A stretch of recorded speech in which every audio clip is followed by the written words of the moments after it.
Hey everybody, Risers here, back again with some Hunter x Hunter Saturday for you. Today we're going to be talking about the manipulation category of Nen. It's a super interesting category with some quite notable users, so without any further ado, let's jump right into it.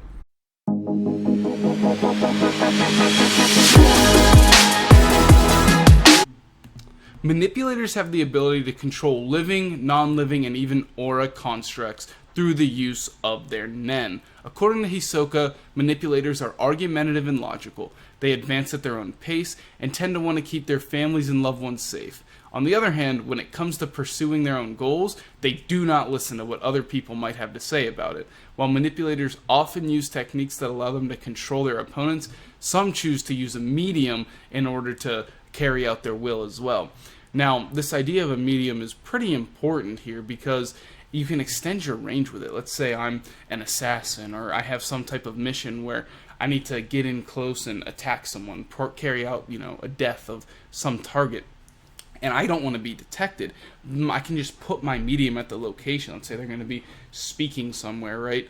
I put my medium at the location. Now I can still perform all my manipulation abilities through that medium, but I don't have to be there. It's a great range extender, and usually what we see is mediums are some type of inanimate object that the user has some type of close personal connection with. That way they can not enhance in terms of Nen, but they have a stronger bond with the object, allows them to use stronger Nen through that medium. However, this is not the cream of the crop when it comes to manipulation abilities. The strongest manipulation abilities come in the form of manipulating the enemy themselves. The reason for this is quite simply, it's an instant win condition. If me and you are fighting and I can complete whatever conditions are required for me to be able to manipulate you, the second I meet those conditions, you lose. I take control of you and you're powerless. Everything becomes in my control. So it's really one of those things that if you're a manipulator, developing some way, obviously, you can focus on manipulating blades or balls, whatever you choose, but it seems logical to invest at least some portion of your time learning how to manipulate other people because of the strength of this instant win condition. And the way this is accomplished is simply the manipulator's the manipulator's aura is mixed in with the other person's aura, and usually that goes unnoticed, though. I can imagine some of the highest level Nen users, people that are very in tune with their own Nen, as well as very in tune with sensing other people's Nen, they might be able to sense this, but you're talking people, Netero, top Jing, Pariston, maybe, we'll have to see. The top guys, the strongest guys in the verse can probably sense it. Adult Gon probably would be able to. However, he's not really a real thing anymore. Anyways, manipulation, super interesting category. Allows you to have a great degree of control over whatever you manipulate. And obviously, as you grow stronger as a manipulator, the degree to which you can control them expands. However, it does slightly depend on what it is you're manipulating. Because if you're manipulating a living being, like a human, you can do way more. They can carry out way more complex tasks that require sentience to complete versus inanimate objects. But even amongst inanimate objects, look at the difference between a car and a sword, for example, right? A car, you could actually have it do somewhat complex things. You could manipulate it to, it's at 11 o'clock, it's going to drive into the side of that building, or at 11 o'clock, it's going to drive from the gas station to so-and-so's house, right? Versus a sword, okay, I can throw it around through the air and such, but I can't really make it do all these complex things. So it's an important thing to think about when you're developing manipulation abilities and looking at your opponent or yourself as a fighter. How can you best maximize the use of your manipulation abilities? Now, the strongest of all manipulation abilities comes in the ability, obviously controlling other people, but in terms of the most dangerous, it's actually the ability to forcibly open and close the aura nodes.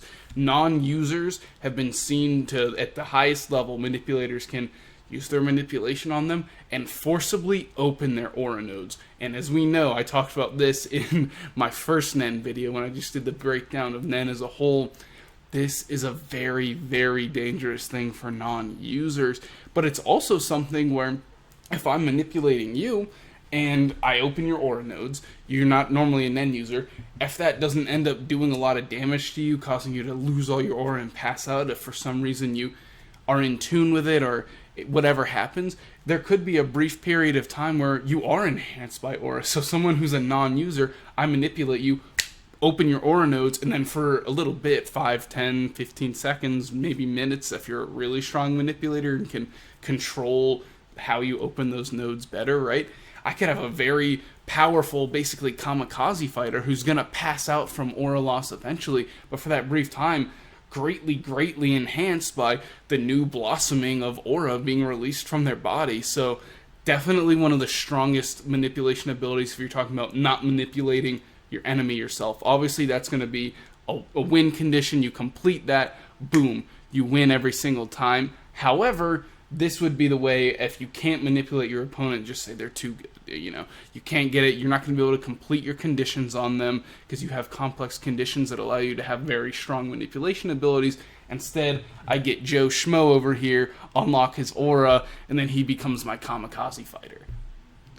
Okay, now it's time to talk about mind control. We just discussed some of the simpler aspects of manipulation, covered it in a broad sense, but we need to talk about mind control. There's 4 types that we've seen, 3 that we know a good deal about, and 1 that's kind of, we're still in the dark a bit. Firstly, we have soliciting. Think of this as just, if you've heard of Pavlov and his experiments with dogs, that's exactly what it is. The victim has complete free will, nothing has changed, it's not me taking you over fully, but you've been conditioned to do something for me that works in my favor. It's pretty, of all of the types of manipulation, it's the least vile, least vicious, in my opinion. The person, they have to do what you say, pretty messed up, but they still have the rest of their free will, so once they've done whatever it is you've convinced them to do through this, alright, then they're done. They still get to carry on their lives, and they still get to have that sense of free will, so they would be hesitant to do things that go beyond their moral compass. This is not the case for the next type, however, which is coercive. This is total control. I take over your mind, I have full control of your body, and I can do whatever I want with you.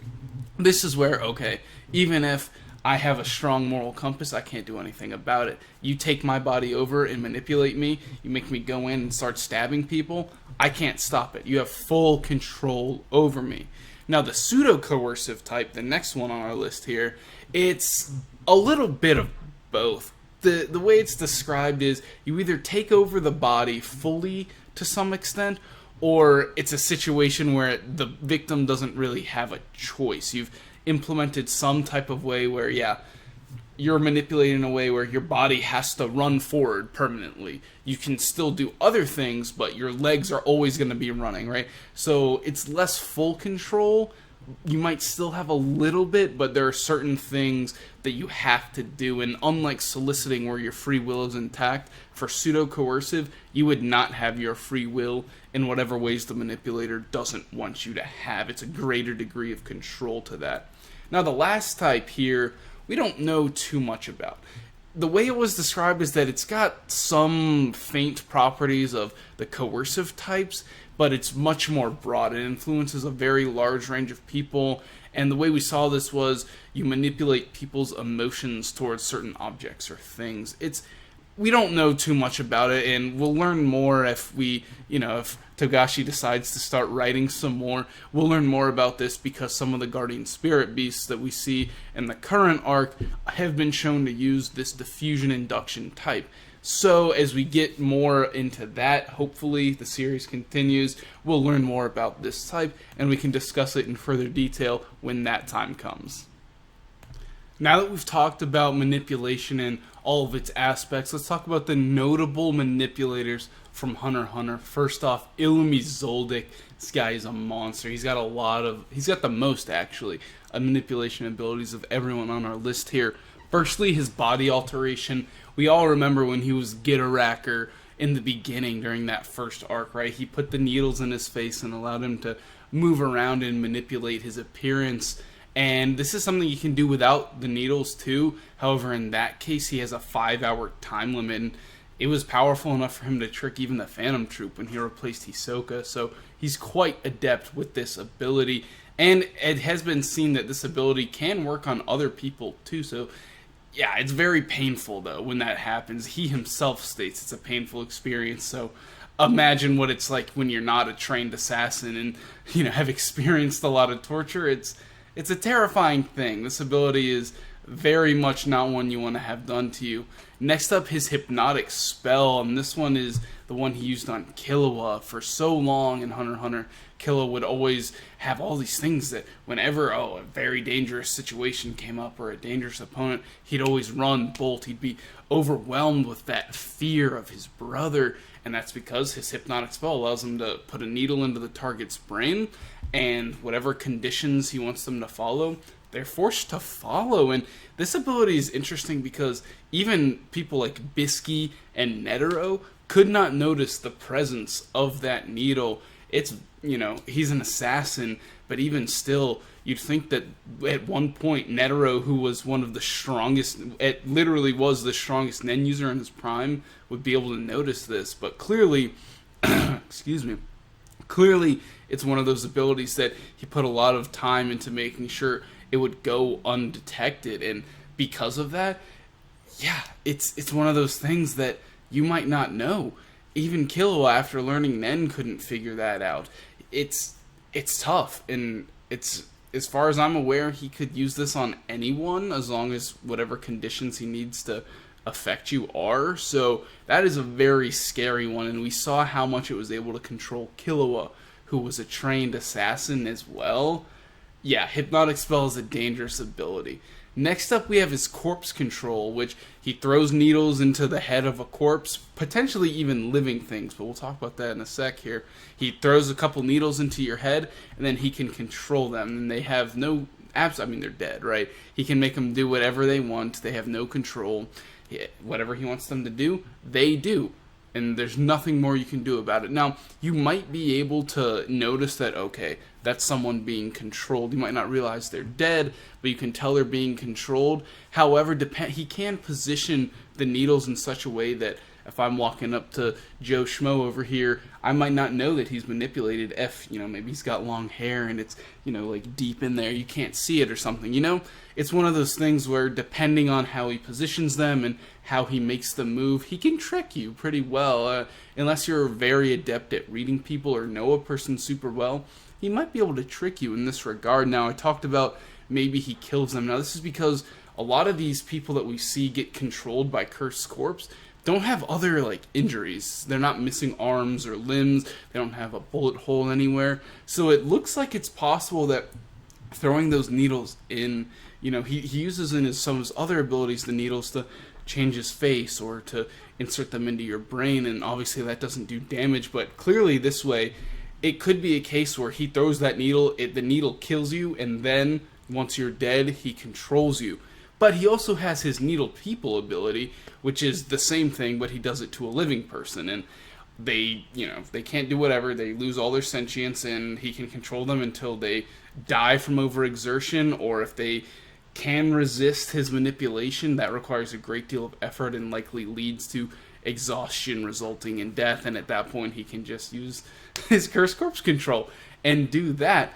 So he's a dangerous manipulator. I definitely think of all of his abilities, the Hypnotic Spell, where he puts the needle in your brain and can force you to follow conditions. That one seems to be the most dangerous. Yeah, Corpse Control and Needle People certainly have their place for fighting, but Hypnotic Spell seems to be his big, strong win condition. We got another Zoldyck on the list here, though, Kaluto. First up, she's got Surveillance Paper Dolls, where she puts a little piece of her confetti on someone and then constructs a paper doll in the resemblance of them, and at that point she can hear anything that they say or anything that's said in their vicinity as well. And this was even unnoticed by Phantom Troop members, so it's one of those abilities that is very much like the Hypnotic Spell, very low-key, undetected, can be used very greatly for gathering information, perfect for an assassin. And now, the offensive ability here, Dance of the Serpent's Bite. This is the ability we got to see when he was fighting against the Chimera Ants.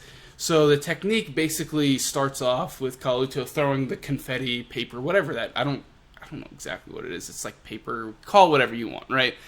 puts it in the air and like starts waving around the fan, and now he can control it. And if some of the confetti sticks to you, he now has a target. At that point, he controls the rest of it through the air and the what looks like a serpent, right? He molds it into that and can attack you. And if he gets more paper on you, he can attack at those points and just go. We saw this ability being used to easily defeat a Chimera Ant. And Kaluto's pretty young, so that goes to show how strong this ability is at this age. As he gets older, keeps developing the ability, it's going to be something terrifying. Now, onto the Phantom Troop. Shalnark, our boy. Well, Kaluto's part of the troop. I more likely see Kaluto as a Zoldyck more than a troop member, just because you don't have that deep, dark, loyalty to Corollo. It's not the same as someone like Shalnark here. Now, first off, we have his black voice. He carries around 2 needles. He can use them on himself or other people, but his self ability is more advanced. Using it on other people, he puts it in your neck, and at that point, he has this little phone that he controls you with, and he can give you preset orders and put you on autopilot mode, or he can sit there and control you personally with the phone, and he has those 2 antennas, so he can control 2 people at once, or 1 person and himself. When he controls himself, this is called autopilot mode, and it's got a wide variety of bonuses and features. Firstly, it prevents him from being manipulated. As we know, anyone who is under the effect of a manipulation ability cannot be affected by someone else's manipulation. So let's say we got Shalnark versus Illumi. Shalnark goes into his autopilot mode. None of Illumi's manipulation abilities would work on Shalnark. So it's a great way if you have that one-on-one matchup. It's almost like a Pokemon, right? It's like the dragon category. Super effective on each other, right? It's just like that. You might have to, I guess it's not just like that, but I don't know. I feel like it kind of, I don't know. I just say shit. I'm out of pocket right now. Anyways, back to autopilot mode. So he puts it in himself. He can't be manipulated by other people. And then from there, he gets a huge boost in aura, speed, strength. So it is possible that enhancement plays a role in here. And after he uses this, right, whatever mission he gives himself, in the Chimera Ant arc, what did he do? He's like, all right, defeat this thing. Easily defeated it. But afterwards, he doesn't remember what happened. His body is sore and in pain for several days. So it has its drawbacks, but we've seen how powerful it can become. And depending on how complex of conditions he can give himself for it, it could be insane. We see how strong he gets. If the mission is something that lasts multiple days, if he can maintain that for that period of time, that would be ridiculous. It's just not something we know. But the autopilot mode definitely can have a lot of great uses, especially in one-on-one manipulation battles. Now, probably my favorite character on this list here, we have Morel. His deep purple ability is considered by himself to be unrivaled in terms of flexibility. He's got his massive ass pipe. He takes deep breaths, holds it in because he's got to get his buzz right, and then he lets it out, lets all the smoke out, and with that smoke he can create ropes, grass, hoses, rafts, dolls, rabbits, literally anything that he wants with it. And that's what allows it to be so flexible. He can mold that smoke into whatever he sees. However, what we get the strongest ability through this, or not necessarily strongest, but most versatile, most effectual, is the Smoke Troopers. So he can create up to 216 of them. However, if his focus is quality, not quantity, he can condense it down to 50, and at that point, they're much more powerful and can do much more complex things. But this ability is fantastic for creating a small army to help you fight on your behalf. You can create that smaller version with the 50 that are more powerful, or the 216 to just give that appearance of, look at all these. You can have the 216 go do surveillance and generate data. And one other thing about this is they have cores in them, and this directs them. So he could have a section of the troopers dedicated to one task, another section dedicated to another. And this ability was very important in the early stages of the Chimera Ant arc when they were getting ready for the battle against the king and the royal guard. Now, his other ability is Smoky Jail. We saw him use this against Shiapuff, and The jail is basically nigh impenetrable. It can't be destroyed or broken from either the inside or the outside, and the only way to get out of it is to reduce your body to like nano size, which unfortunately for Morel, when he was against Shiapuff could do that because he's fucking broken. But Smoky Joe is really good, and it's a great ability for entrapping your opponent, especially if you know you're stronger than them. They can't get out, none of their allies can come in and protect them, so he can just chill and then beat your ass down with his massive ass pipe, or however he sees fit to conclude the battle. Next up we have Shoot. Now this guy has some very cool abilities. Firstly, his disembodied hands. This is not too complex. He's got 3 hands that he can manipulate into the air, move them around as he sees fit, and he enhances them with aura, and they're pretty good. He uses it against Killua, and it's quite effectual. He doesn't do any like serious damage, but he's puts Killua on his back foot for sure, and he can also fly around on them. We saw during the Chimera Ant arc, he was riding on top of one of those hands, and he can just fly through the air at great speeds, and he's very proud of that ability.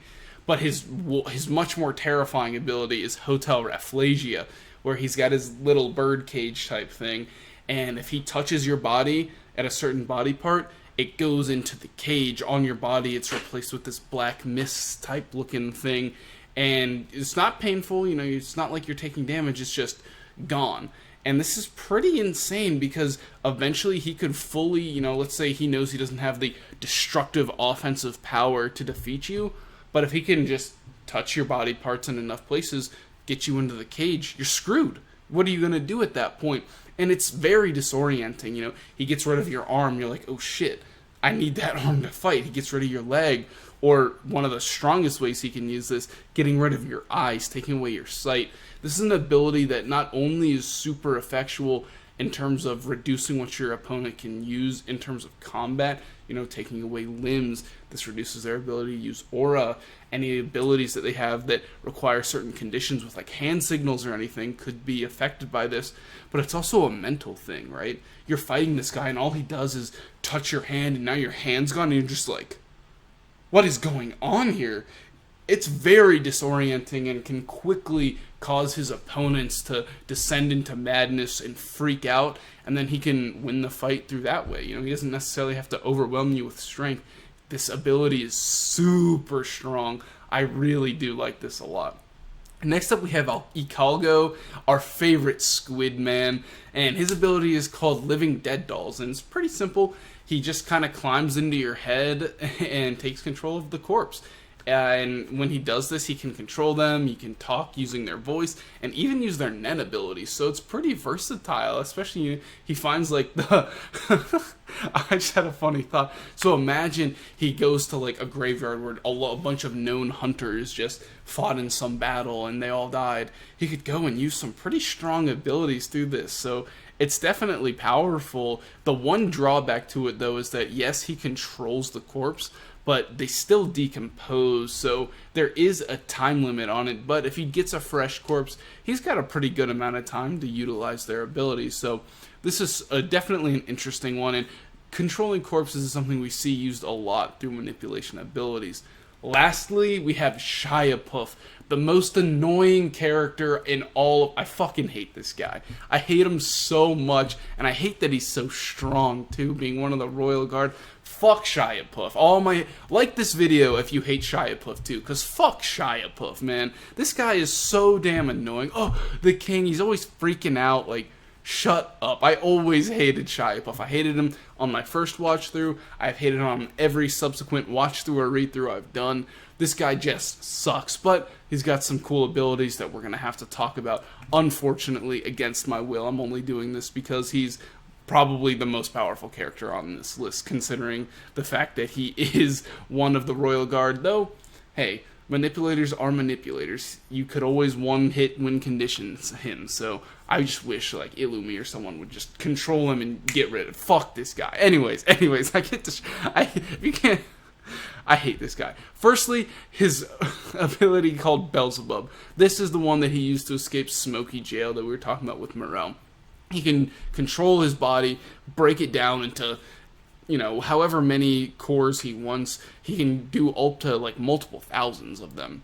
get as small as he wants. His main body can become as small as a bee, and he can still see and sense, get all like whatever his other creations are sensing, he can also sense. He can use this ability to also reconstruct clones of himself, like full body size clones as well. However, they're much, much weaker, and like the scale hypnotic effects are way weaker as well. But it's still one of those things where he can create the clones and start fighting you. Definitely, it's never a, like, you know, Naruto is a great example of why there will never be a situation where creating a clone is a bad thing. Always, always, always is going to be a place where creating clones can come in handy. Now, his other ability is body reconstruction. This is a cellular level of control, and he can just control his body and change it to look like someone else. Changes his face, physique, and his voice. This is super important. He can make himself look like whoever, and it's more versatile than Illumi's ability, because Illumi can just manipulate his face. Shiapuff can get their voice too. That's the big one. Manipulating your voice, being able to change who you sound like, is huge, especially in covert operations. And this ability can be used to heal other people because of those reconstruction properties. However, you have to have special types of... Oh, we don't know if you have to. The situation we saw him use it in, the person had like an assimilation type ability that allowed it to be effectual in that sense. We don't really know if it would work on just anyone, but it's certainly possible. But, you know, fuck Shiapuff, we don't care anyways, right? Alright guys, that's going to do it for me today. Thank you so much for watching. Make sure to like the video if you did. Leave some comments below discussing some of your favorite manipulation abilities. And make sure to subscribe for more anime and manga content, and I'll catch you guys in the next one.